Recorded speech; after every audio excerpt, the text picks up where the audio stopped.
wish you were here by my side. Your song in my ear, your hand on my thigh. The highway is clear. It's only going to play through the stream itself because I'm still figuring out this whole audio thing. You know, real professional. It's a one-man show, and it's been a journey. Oh, I know. I watch you guys that you do all this, and it's like there's gremlins every single time. My technical issues, honestly, are I don't really honestly, unless I forget to check sound settings for Windows after a Windows update, I don't have technical issues. Just things I haven't gotten around to figuring out how to make things work the way I want them to yet. Mm-hmm. Like, I mean, I've got a good audio setup, high-end microphone and hardware audio mixer because I've got tired of dealing with software mixers. And it's just, it's a lot. Yeah. Yeah, I was watching my buddy Justin, who's doing some stuff today, and he was having all kinds of sound issues. Hey, Chris, good to see you. Watching you kiss all my breath away. Getting tired of the twists and the turns. Nice to see people popping in already. But at least this fantasy is keeping me awake. Yeah.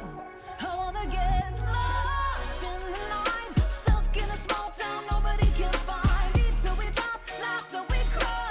Tell me it's not too late. I wanna get lost and miss the signs. I never like to touch it, but you change. Actually, the music that's playing is from a artist that Wiley Hobbit actually introduced me to.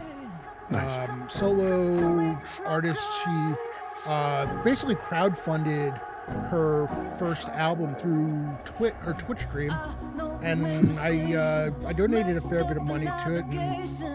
And, this song is very much about a journey, and it's kind of really cool because I would request the song every time I was on stream if she was playing stuff, and it got to the point where I would show up and she'd play the song. Well, she'd play basically singing the song live. So. That's very cool. Who's the artist? Joliet 4. I don't think she's been doing much streaming lately because she's been doing a lot of playing clubs and things. Oh, nice. And I think she's been doing a bit more trying to get new songs. She's done some new songs lately. I haven't had a chance to catch her as much though. Is that number 4 or FOUR? Or FOR? The number 4. Okay. All right. Let's get on with this show. Yeah. Hello, everybody. Welcome to the TTPRG Theater. I am your host, Rob, otherwise known as Phantom NJ. And today we've got a very special session. We have a guest.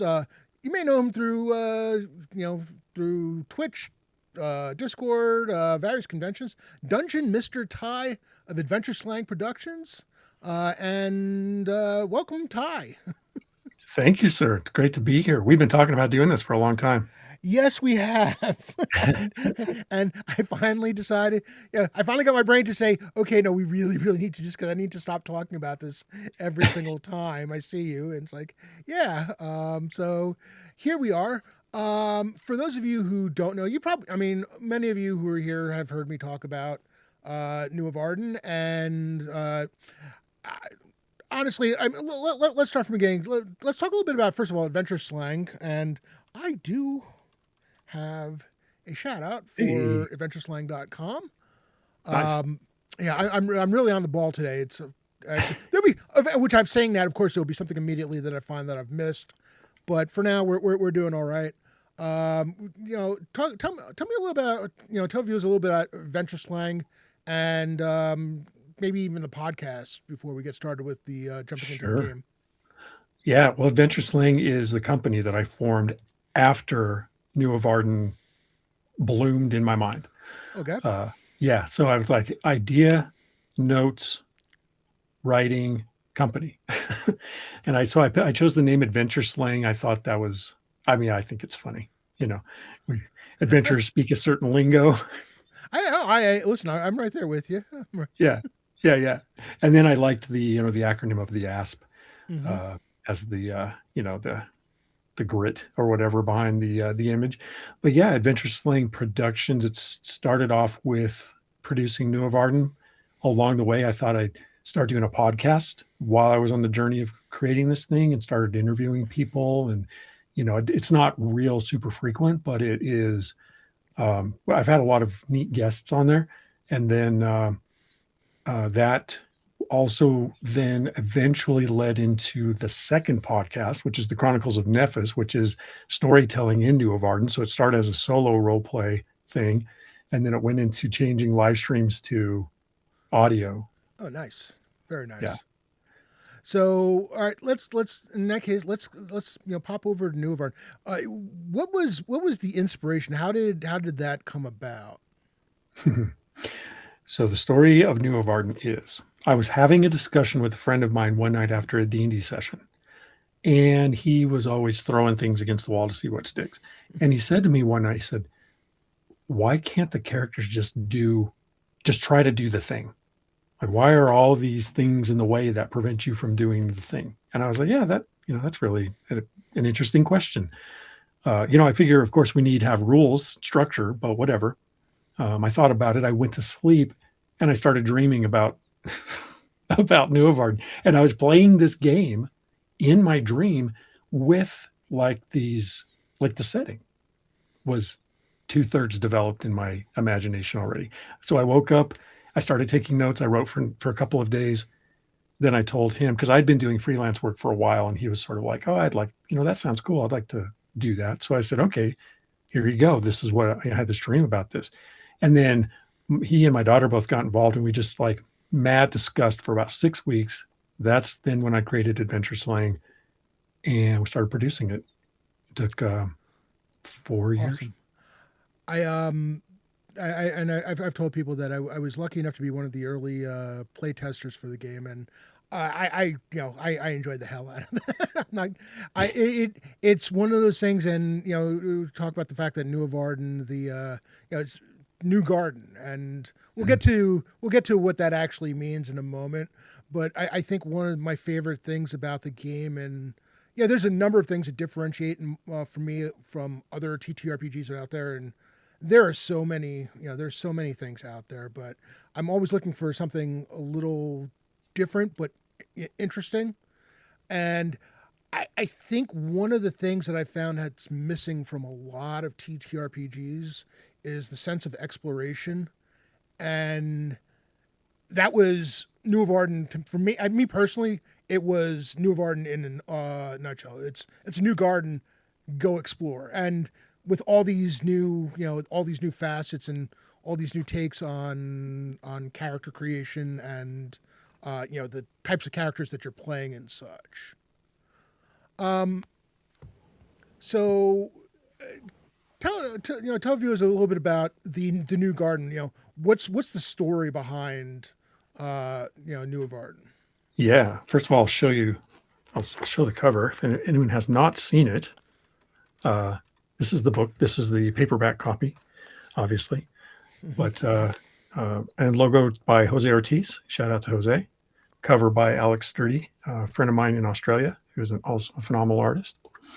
The New Garden. I like what you said about exploration, because that, and then maybe I'm biased, who knows? But when I began playing through these rules and playing through this setting and stuff, I started to get that feeling of the first time I played RPGs back in 1983 with D&D Basic, and going, this is what goes on here. And so I wanted to kind of capture that as much as possible, if that is possible this day and age of many games. But the idea is that there's a point of paradigm shift, which is not uncommon in creation stories, where everything that preceded was the history of a single people, and then another people came externally, in this, speaking of this day and age with non-human intelligence discussions and interdimensional stuff. These people came from another dimension. They came into the garden and inadvertently created this paradigm shift that changed the world for everyone in the garden on the day of the day after the emergence is what it's called.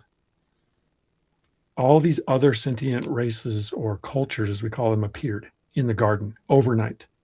They came from the aspects of technology or the elements, or, as you know, song, music, art, with the Asgal, things like that. So you had these original people, the land plaque. Land plaque means land place, so they're the people of the land. By the way, I have created a language for this game and everything.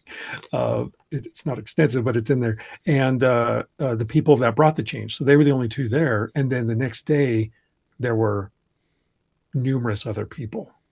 And the story, the setting takes place about 100 years or 100 seasons after that emergence, after people have gotten accustomed to each other and begin to intermingle and spread out throughout the garden. And now they're still exploring because the garden is ever changing. This garden is infused with manifesting energy, and the manifesting energy makes its own changes, including new creatures, new landscape features, power, that kind of thing. It influences it. So that's the new in the new garden. And so the explorers are always discovering what's changing.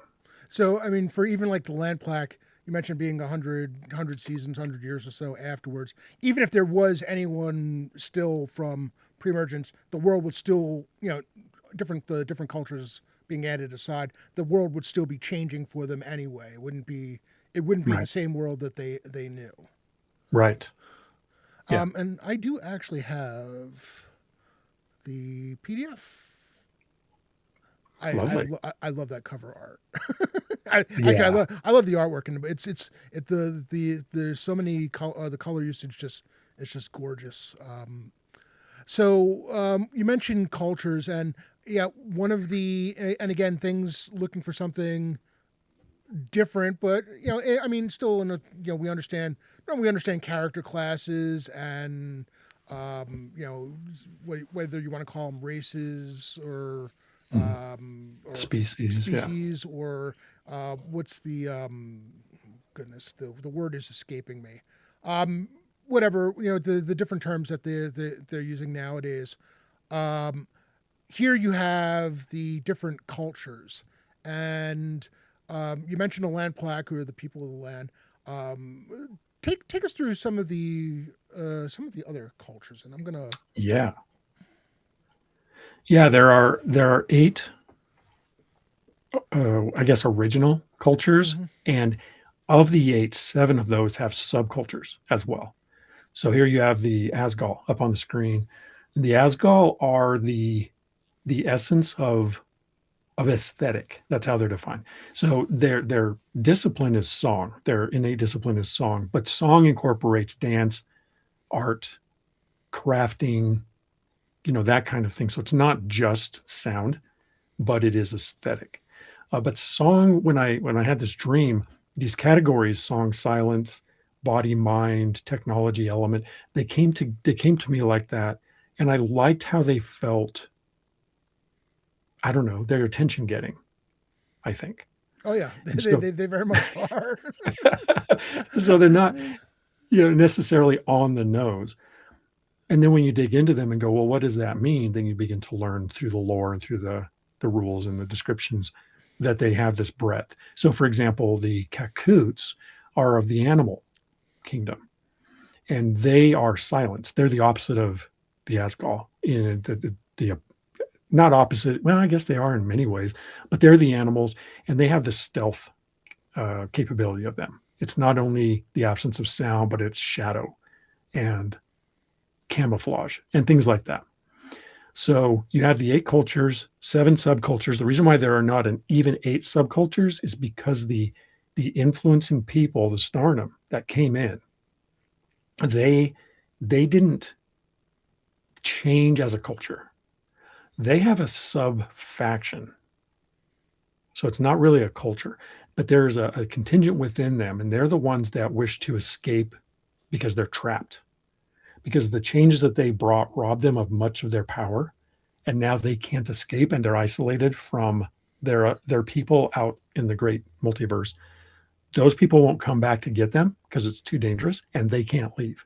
And they had all the manifesting energy when they came, and now they're restricted to the mind. So they don't, but their culture didn't change beyond what it was, other than losing those disciplines. So they have a group among them that are seeking any means possible to escape or to return to their level of power. And that does sometimes mean at the expense of other people. So they're kind of a black sheep faction within the culture, and causes other people from other cultures to look at them with askance and say, "Oh, okay, I see you're a Starnum. Are you one of those disciplined Starnum? What's your agenda?" So that's just kind of an insight into the complexity of the interchange among the cultures who are not otherwise in conflict with each other. That's an important aspect of it. There's no major wars, no great kingdoms fighting each other, all that sort of traditional tropey stuff. These are all cultures that bring something to the table, and they appreciate what the others bring in kind that they don't necessarily have access to. The I have to mention the fact that Asgol, first in alphabetical order, first in my heart, because I am Yeah, Team Asgol all the way. 100%. One of these sessions, I will actually play another culture that is not an Asgol, but yeah, we still But may be it's waiting a nice. while. It's nice that you mentioned that because I'm finding that players gravitate to different ones. Everyone's got a favorite, and it's not all the same one. We can talk about who the Chaos Goblins tend to gravitate towards, because that would definitely be the Linai. Yeah. Oh, yeah. The Leni are they're elements, they're elementals.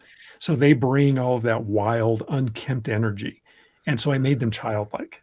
They're like sexless, bald, earthy, or elemental little children that just go ham through the world, don't know social etiquette in a lot of ways.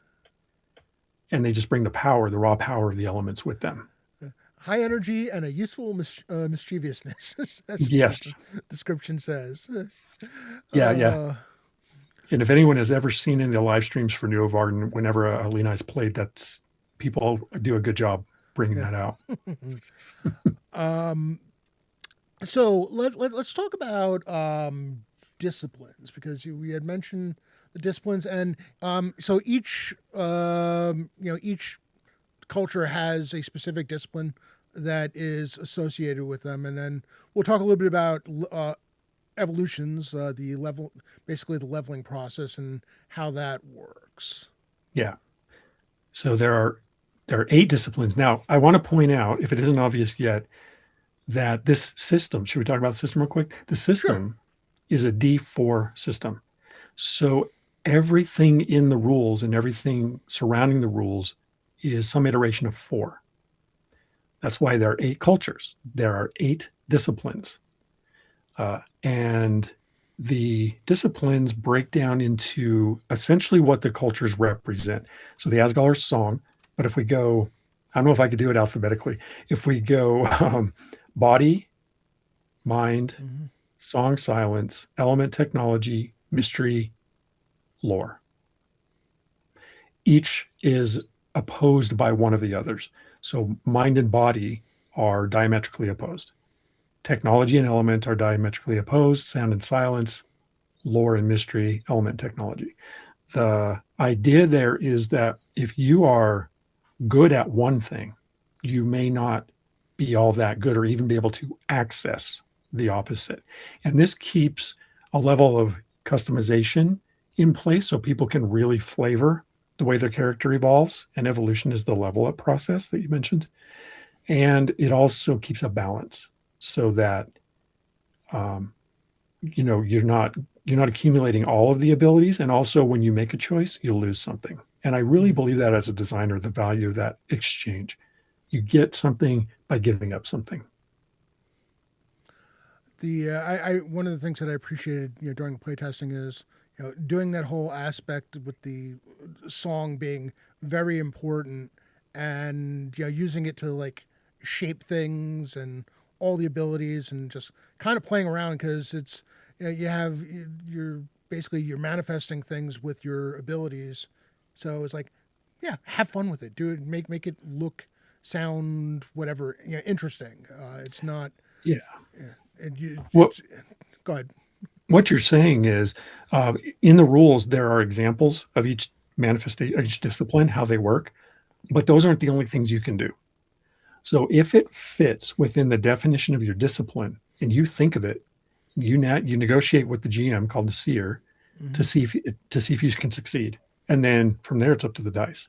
So so I've had people. In song, it's things like calm, or there's a healing song, and there are a handful of examples, and you have to have the discipline to manifest. So that's part of it, and we don't want a lot of overlap, right? We want to separate agency between the types. So that's an important aspect. But by definition, song is this creative. It's kind of like the bard cleric, if you will, of high fantasy. Mm-hmm. So if you want to, you want to bring something in. So I've had people use sound waves to try to paint an image of something that happened in the past based on the remnant, like atoms of that activity or something. I think that's a pretty brilliant way to apply that discipline creatively, and it's not defined in the rules, but it doesn't need to be, because agency and imagination are really important here. And just understanding your discipline that's the bar. The and what one of the things I enjoyed is, as you're going and you're getting new evolutions, and actually let's talk about the evolution Yeah. process. Because there isn't that there's a set, there's not an XP table per se. There Right. So how does the evolution system work? The way that I present it, and GMs can do it however they want, but the way I present it is, you start at level 1, Mm-hmm. you play 2 sessions, you evolve to level 2. Then you play 3 sessions, you evolve to level 3. 4 sessions, 4, 5 sessions, 5, so on and so forth. What that comes out to is, if you're playing consistently once a week, 4 times a month, you come out to about a 9-month campaign where you reach maximum evolution, and I capped it at evolution 8. And then you can go on from there as long as you want at your maximum evolution, where you have your most number of disciplines, your biggest dice cache, your most primacy, your most hit points, which is what we call injury scale, or injury scale, which is what we call hit points. Anyway, so you've reached your maximum power level, but then there's so much you can do with that beyond. And then, an intrepid GM could create methods for getting up to evolution 9, 10, 11 if they really wanted to use that kind of mechanism. But I wanted to cap it so that people could play a good solid year campaign and then pick a new character, try something different, tell a new story, instead of being Mm-hmm. locked in for years. Sure. I found out that I was burning out with 5e at about 12th level. I did it 3 years running. It took me 2 years each time. I played 6 years, and I burned out at 12th level every single time as a DM. It's funny that you And mentioned it, because that's where my 5e campaign finally fizzled, and I was done. Was at level 12. I was it. I mean, it's probably possibly for slightly different reasons, but it was just I'm just amused that hearing somebody else hit level 12 and run into that wall. Hey, Yeah. Savage Splendor. Hey, and welcome everyone. We have DungeonMisterTy from Adventure Slang Productions with us. We do have a giveaway today, a very special giveaway. I will be giving away. I'm going to be giving away a digital copy of the Nuovarden TTRPG. All I will need is for you to be here, because you're going to need to give me your email address associated with DriveThruRPG. Exclamation point ticket to enter. So please enter. It is it's a beautiful game. I've enjoyed playing it. We're going to continue. So let's go. We talked about the fact that we have a new garden to explore, and things that you're basically searching for elements of the past or whatever. What are some of the adventure types, or what might adventurers want to do? Either reasons for them to go adventuring, or things that they might be looking for. That is a great question, because and I think I really need to define this even better in the future. But it's a threefold question, because you've got the motivation of the culture. So first of all, let's talk about cultures. The cultures generally, as a people, they live at home, and they have their one discipline. And if they never go out and become explorers, they never become more powerful. You evolve by exploring and learning from other people and other experiences. If you don't leave home, you don't grow into an adventurer. You don't grow into an explorer. You stay who you are. So you have cultural reasons for sending people out to find things out. Maybe the Asgal are looking for new pigments, or a new art style, or an old art style that's been lost but they've heard about in the records of the land plaque prior to the emergence. So you've got this pre-emergent history to research. And some of that stuff is lost in ruins and things like that of the land plaque people. Then you've got like maybe the Wotan, who are the essentially the constructs, the technologists. They're looking for more materials or more designs as well for their building. The Kakuts may be looking to prove themselves to be the next leader of their herd or their pride, something like that. There are, or the village needs them to do that so they can come back and bring something back. Then you have the individual. The individual need is going to be unique to them. Are they trying to find someone that they lost? Are they trying to prove something or establish something back at home that gives them value? Then you have your group need. So adventurers, the explorers leave home, but they need allies. So we have what are called range camps. Range camps are like campgrounds in between the points of civilization where explorers come to meet to gather rumors and to find companions for safety. And so this is where the different cultures often come together most effectively. And then that's your adventure group. And what are they trying to accomplish? So they're following a rumor. They're trying to help one of the members achieve something, etc. So it's home motivator plus individual motivator plus group motivator. And then that builds a real dynamic story for each person, because now each person's got a sort of a built-in motivation for why they're doing things, and helping each other accomplish them, and also helping keep each other safe. So that's why. So yeah, but I guess I didn't really start to talk about what some of those things are too much. So let's give a couple quick examples. No, I just realized that. So maybe it's, as I said, you're an Asgal, you're trying to find new materials for your dyes or your jewelry or your dance expression, something like that. Another one is maybe a lot of times maybe the Lenai just wants to tag along because they're hoping that they run into a river that used to be some of their relatives or something like that, which is part of the Lenai perspective on the world. And then you've got a land plaque that is hoping to lead the expedition into some ruins of their particular to their family, and to see what artifacts they can find that they can bring back to honor the family.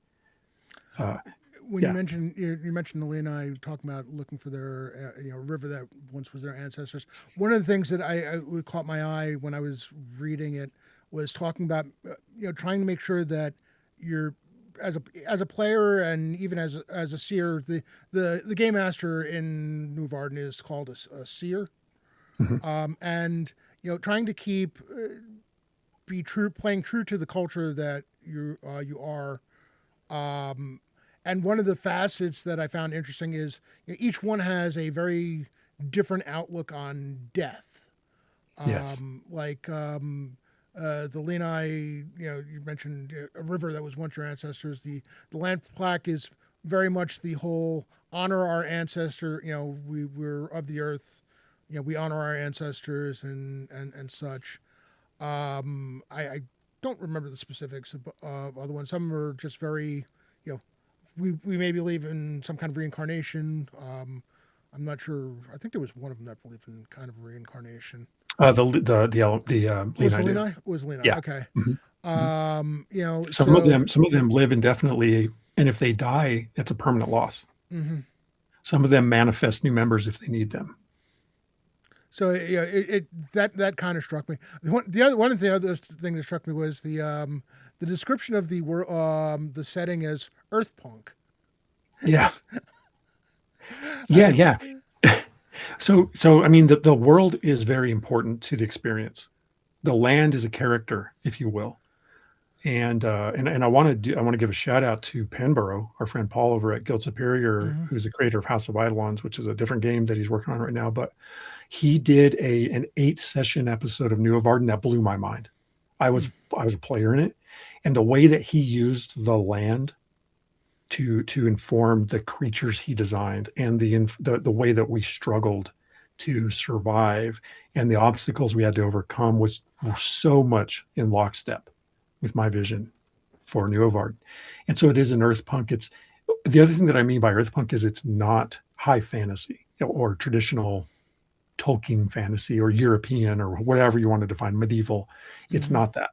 There aren't elves, there aren't dwarves, there aren't kings and kingdoms. There aren't even any gods in Nuovarden. They're just the people. And they are what's the word I'm looking for? They are sentient representations of the aspects of reality. What I like is, again, the part of the journey, and what makes the exploration so interesting is it's very unlike anything, basically unlike your traditional TTRPGs. What you're seeing as a setting. This is, in a way, it if you read it, it sounds kind of trippy, because you're in a world that's constantly changing. Everything has this energy. I mean, every ability is is this real energy exchange of some sort, and you're manifesting these abilities. The land itself is manifesting stuff all the time, so you don't know. You're only limited by your level of imagination and how you can decide what it is you're looking at and how things are changing and what they may run into. It helps expand on that that whole theater of the mind. If you like theater of the mind, this is the game for you. It's the whole let your mind run wild, because this is the kind of world that this is.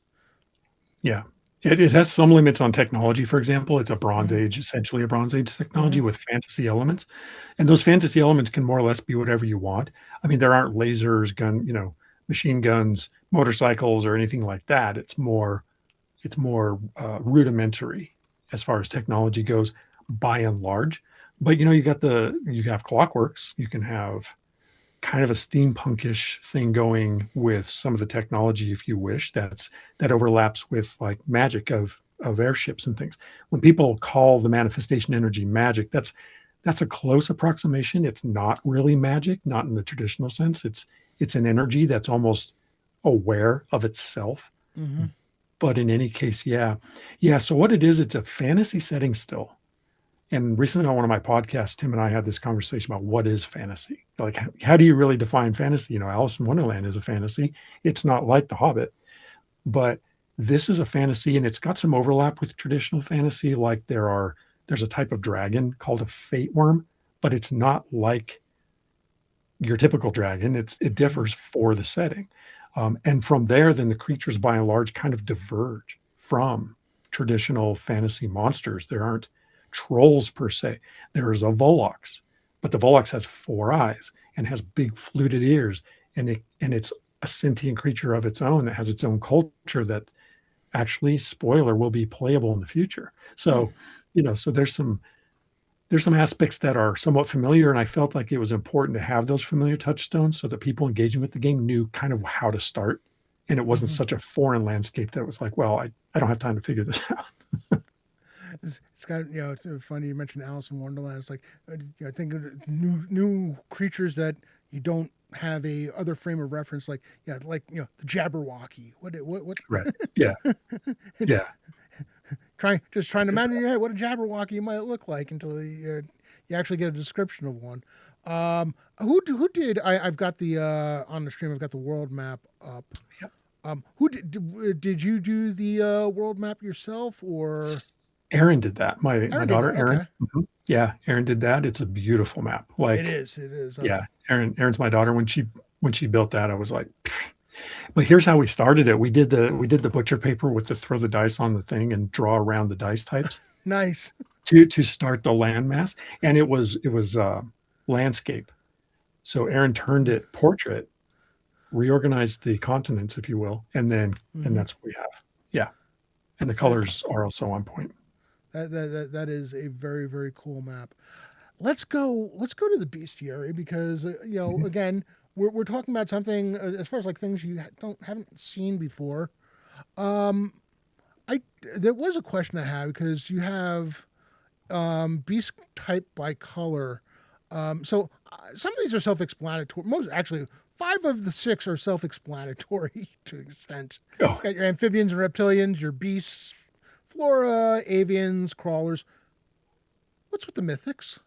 yeah, great question. The mythics are those creatures that came about after the emergence that are uh, they are byproducts of the manifestation energy. Okay. Yeah. So think about the garden. The garden before was more like prehistoric in a way before Mm-hmm. the emergence. Sure. The Lamplack hunted, they hunted felines and they hunted um, I don't know what the fancy word is for deer. I can't think of it off the top of my head, but creatures like that, or they also domesticated certain animals like the gore, which is a big gigantic bovine, things like that. After the emergence, a whole bunch of other weird stuff started showing up, like the Lorani or the fate worms or the dread pond, things that are iconic to Nuovarden. I love that the first one is ambush worm. my, Uh, my inspiration for the ambush worm was a flatworm. You may have seen the video where it looks like there's a blob of oil that's trying mhm. to eat a crab, which is it's a flatworm. So yeah, uh, so now you get to be attacked by flatworms. let's see. The Barracat. It's interesting. Interesting fact. It doesn't. I don't know if you can actually see it on the stream, but it it, it kind of looks like a purple worm in a snail shell. Yeah, those are pretty benign creatures. They're more. There are a couple things in there that are not super dangerous, Hmm. but they're just sort of world flavor to give you an idea of what other kind of creatures are in there. Tim, again, mentioning Tim, he's my co-host on the Adventure Slang podcast. He used to send me just like he hasn't done it for a while, but so many creature ideas. A lot of them were insects or small rodents that were cute, things like that. But once in a while, he really sent something that I would turn into a humdinger, if for a lack of a better word. The Corsicatan, yeah, the cougar, squirrel, um, Gliding. porcupine, yeah, flying squirrel, porcupine-tailed cougar.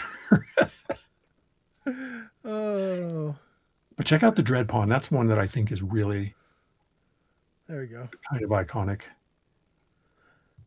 All right. Yeah, yeah. This 20-foot radius pitcher plant that has a pool.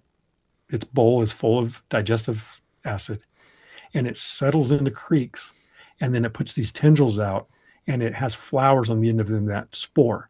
So when prey walks by and the flowers spore, it if they're affected, it draws them immediately into the pitcher part, and they start being digested, and they don't realize it. Oh, that's lovely.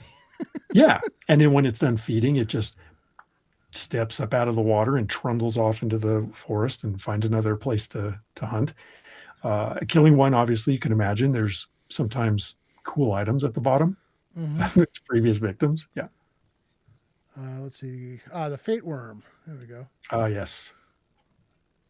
Yeah. Uh, Yield dragon. I Yeah. so I noticed like on the in parentheses next to each one there is another term.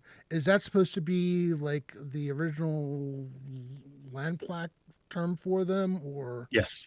Yeah. ah Yeah. That's old lamplack. all right. Yeah. There we go. They didn't all get them, but several of them have that. And then there's also a short lexicon in the Hmm. rules as well with a few dozen words in the old land plaque. And again, it's it's flavor. It's fun to play with. Um, it's fun to work on and build that. The Uh, that's a the weird one. Hulinid Unid. is a weird creature. That's one of, I think Aaron actually created that.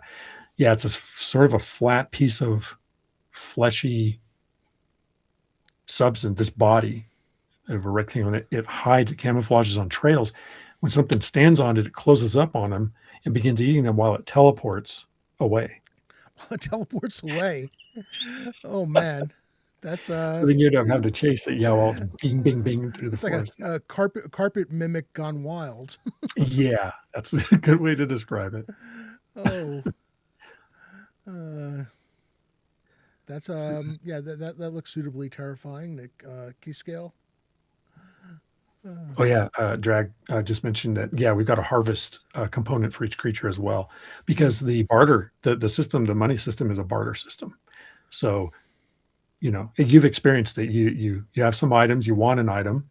You offer your items in exchange for that item of approximate same value.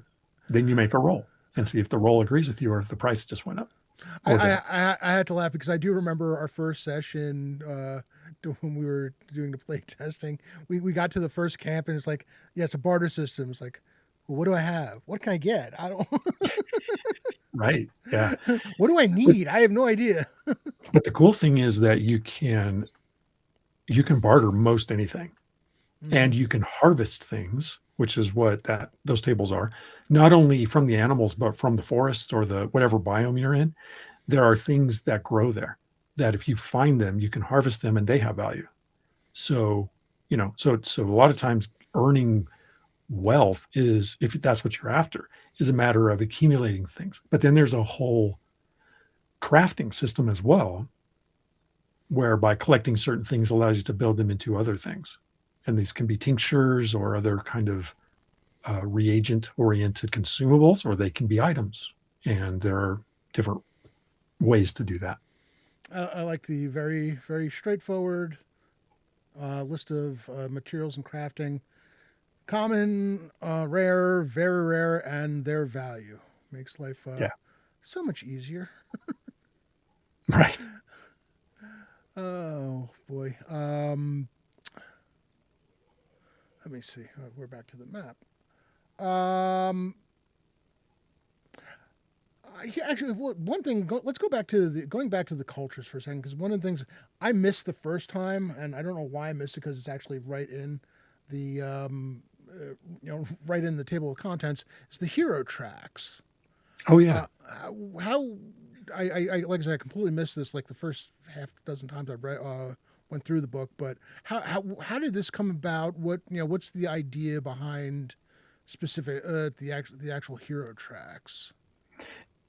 It's really it's a kind of a way to gamify the game, if you will. If someone if someone wants to do something that's of renown for their character and they want Mm-hmm. a model for how to do that, they can choose a hero track and achieve a title of that type by the time they're done following the hero track at their maximum level.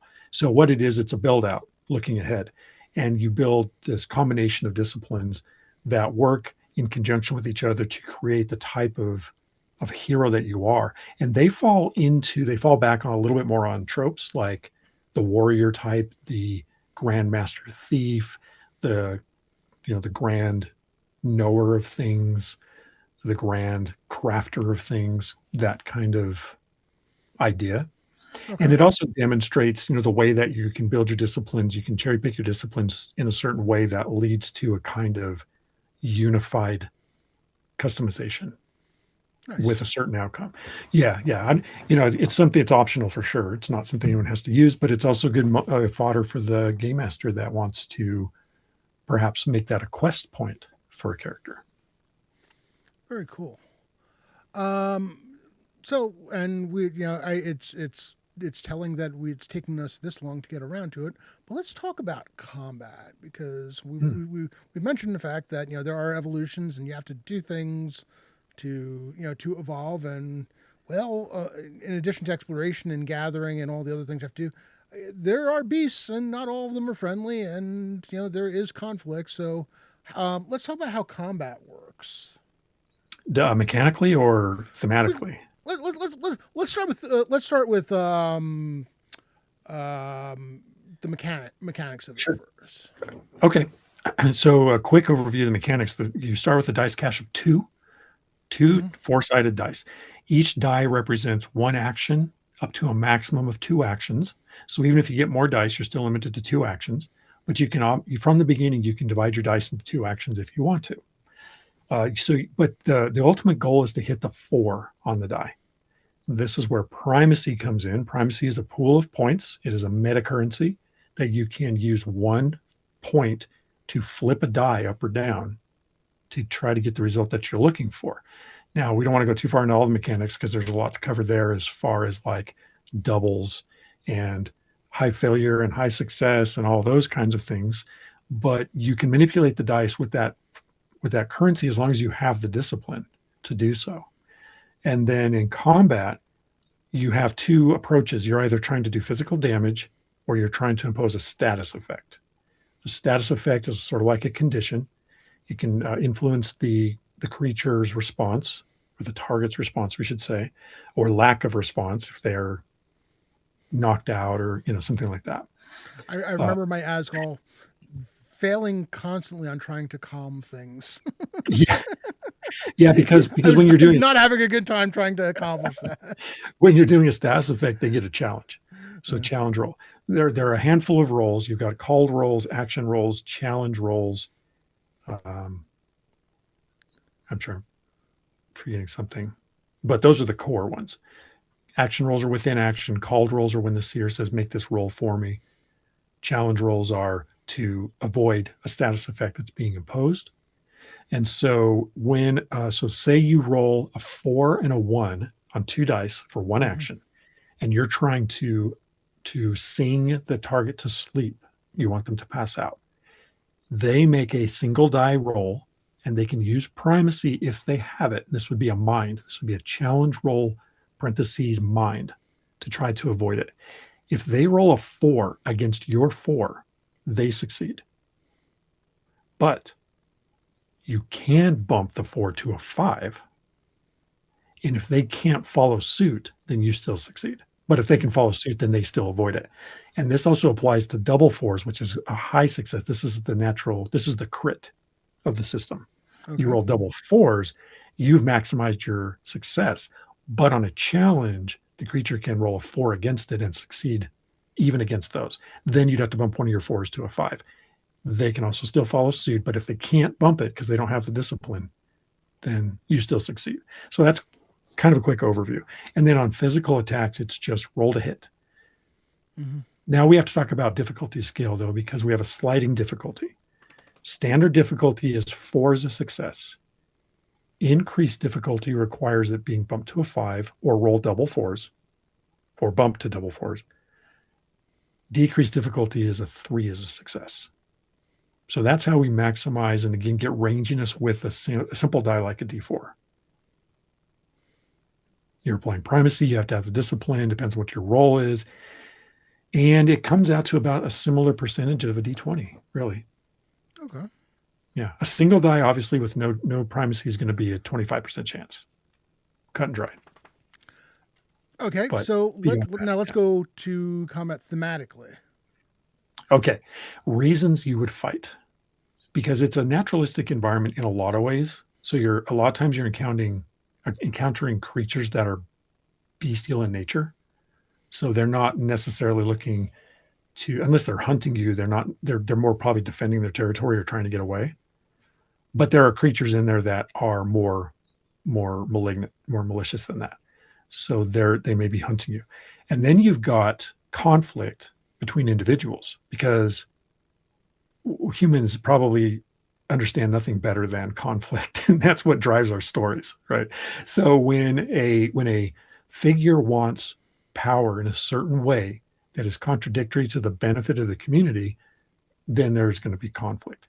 And so we've had stories where there was a corrupt governor. We've had stories where there was a colossal being from another dimension which I will mention, there are 12 dimensions defined overview style within the rules as well. I don't know if you actually drilled down very far into those. But beyond the garden dimension, there are 12 others that are briefly covered in a couple pages each. Mm-hmm. So anyway, so you've got these power struggles. So it's not just man versus beast. It's the traditional literary man versus man and man versus himself, which, they exist in this as well. So you have to fight sometimes to get through those things. What was I going to say? So with and you mentioned as far as are there any like I guess from a story standpoint or a lore standpoint, my understanding is that more or less the different cultures work, maybe with the exception of the Starnum, are more or less kind of used to sharing the garden at this point. It's not like a natural, a competition for resources and such. It's more just, just basically doing what they need to do to survive and explore and get back, find the pieces of history and such. It can be it can be a battle for resources. Mm-hmm. I have run scenarios where a group of Leni were ferociously defending a mountainside, Okay. and they did not like the Wotan in their valley harvesting at their doorstep, for example. I could see that be from the standpoint you're trying to take parts of our ancestors with you. Or you're just encroaching on our space, There's also that. a bit of territorialism. But this also brings up the factions. There are factions in Nuovarden. Oh, okay. Let's talk about factions then. Yeah, I don't know if you can find them quickly, but there are 8 factions, and more being imagined up all the time. But they have sometimes conflicting agendas. Let me look and see what. Do you see it? Searching for factions. Okay, 106. That's. Yeah. Here we go. Oh, interesting. I did not catch this the first time around. Yeah. So the factions are driven by different objectives. There are 2 in particular that are notoriously, what's the word we want? Aggressive? Or questionable.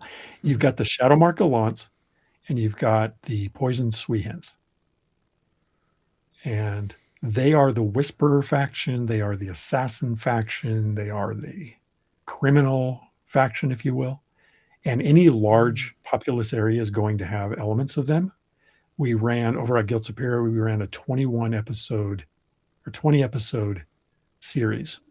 And both those factions were very prominent as far as creating conflict for the party and being a threat. So that's your traditional thieves guild and assassins guild, and yeah. Nice. And it says the poison. The other one was the Poison Sweens. The Society of Whisperers acts as informants and spies for themselves and/or the highest bidder. Nice. Okay. All right. I see Pat's commenting there about no TPKs in that whole series. We almost did have one though. Pat, I don't know if you've seen that episode, but we did almost have a TPK in one of the battles in the Umult arc. Yeah, let's. I mean, I touched on it earlier about the fact that each culture has a different, take on how death works and what it means for them. But mechanically speaking, how does how does death work, or what happens when? Yeah. So it's borrowed. Some of it's borrowed from here. Some of it's borrowed from there in traditional death mechanics. But ultimately, what it is we have a dying roll. Mm-hmm. So you go to 0. 0 or below, but we're not tracking below. Mm-hmm. You use up all your IS. You're at 0. You are unconscious. You have 4 rounds to hit a 3 or 4 on a die roll, single die, to stabilize or come to consciousness. A 1 costs 2 of those. A 2 costs 1. A 3 you stabilize but are unconscious for a full hour. A 4 you regain 1 IS, but you are afflicted. Affliction cuts your dice cache in half. And until you pass the affliction status, you are much less effective. It's equivalent to being dazed or concussed or mentally unfocused in some way. And then so if you fail all 4 of those rolls, i.e. roll 1 twice, then you die. And the only way to be quote unquote resurrected is by the power of the innate ability of the Ixa, who are the mystery people. Only an Ixa, not the subculture, only the primary culture of Ixa can restore life within a day of the deceased passing. And otherwise, you die. Interesting. Okay. That I had not seen yet. I have a blind spot because I love the Asgall so much. It's like I really need to dig into the other cultures further. And that and the Lenai, because chaos goblins are always fun, and Right, I know right. I can always in any given group I can normally pick out who's going to play the Lenai. It's not hard. Right. All right, so going on from there, I mean, we're getting close to time. We do have a giveaway, exclamation point ticket to enter. I will be giving away a digital copy of Nuovarden. Just going to need your email address for Drive-Thru RPG, so I can send that to you. Exclamation point ticket to enter. Nuovarden's been out for what is it, about a year now? A year, yeah, just about a year. About a year now. Had a lot of fun. Got to play with Ty, not only in the testing, but also got to play live at GaryCon, which was which was awesome. What's next? What's next for Nuovarden or Adventure Slang? Either way. Yeah. So I will mention, first of all, since the majority of your crew is here, you may recognize my name from the Aired Out podcast as well that I'm doing with Grace over at Trollord Games. Yes. I've totally blanked on that. I was like, No worries. No worries. It's brand new. I mean, we only have 1 episode out. The next episode is dropping first Friday in June, I think the 5th. Next episode's ready to go. And we're just doing it monthly, but we will be diving down into Aired. Talk about that as well. Grace is such a phenomenal co-host on that. But otherwise, Adventure Sling. So we've got Aired Out. We've got the regular Adventure Sling podcast. We have the Chronicles of Nephis. And then I have things that I am developing, including a new setting, which I have not revealed yet, for the fortune system. Yeah. So I hope to be able to start teasing that soon, but it's in early play test right now, and it's gonna change. It's gonna be a whole different genre. I'll say that. Okay, cool. And then I have Mall of the Mountain. The Mall of the Mountain is the first official adventure from Adventure Sling in Nuovarden.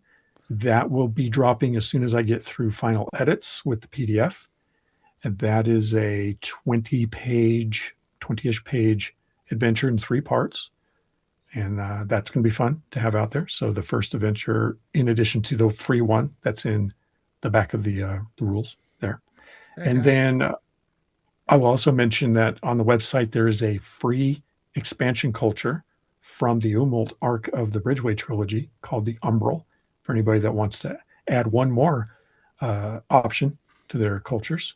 That's just a freebie. And then from there, I have plans to do a bestiary. I have plans to do expansions that bring new cultures forward, new items of renown, what we call rumor relics, and other special items.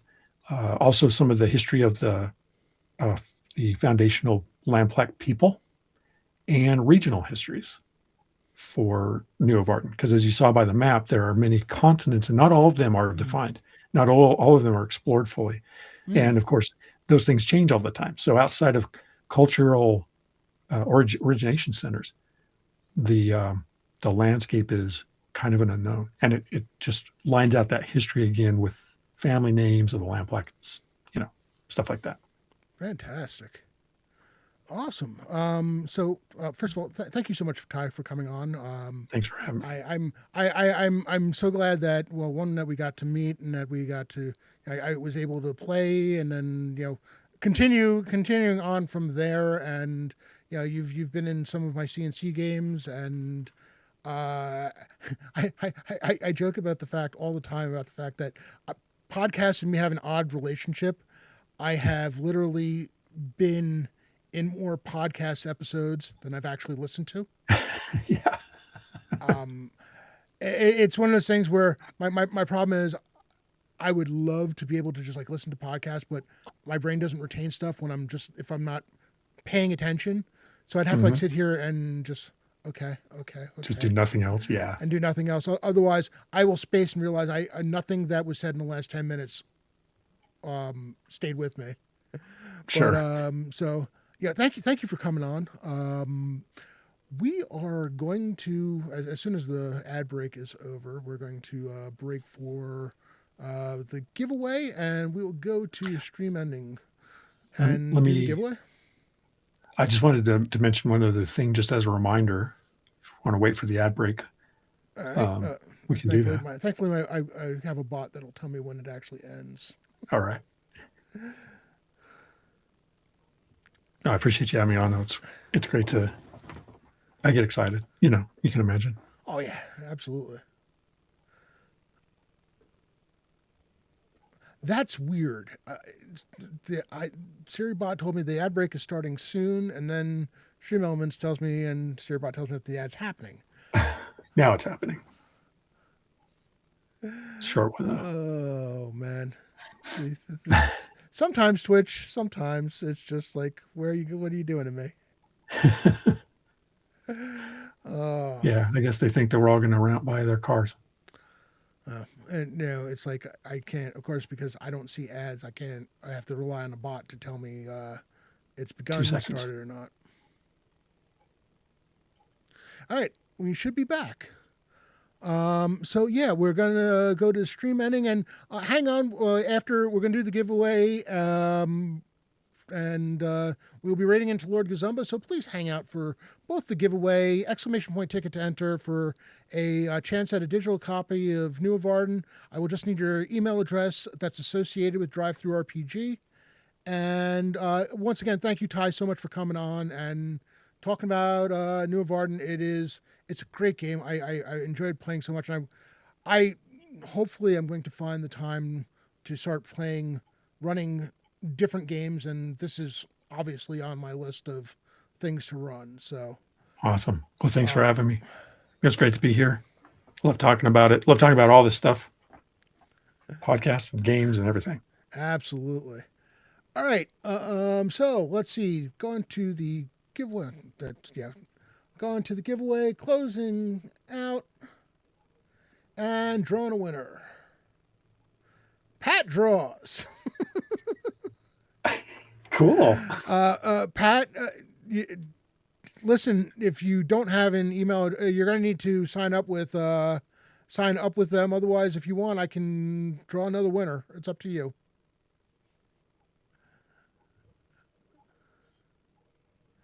You just let me know what you want to do.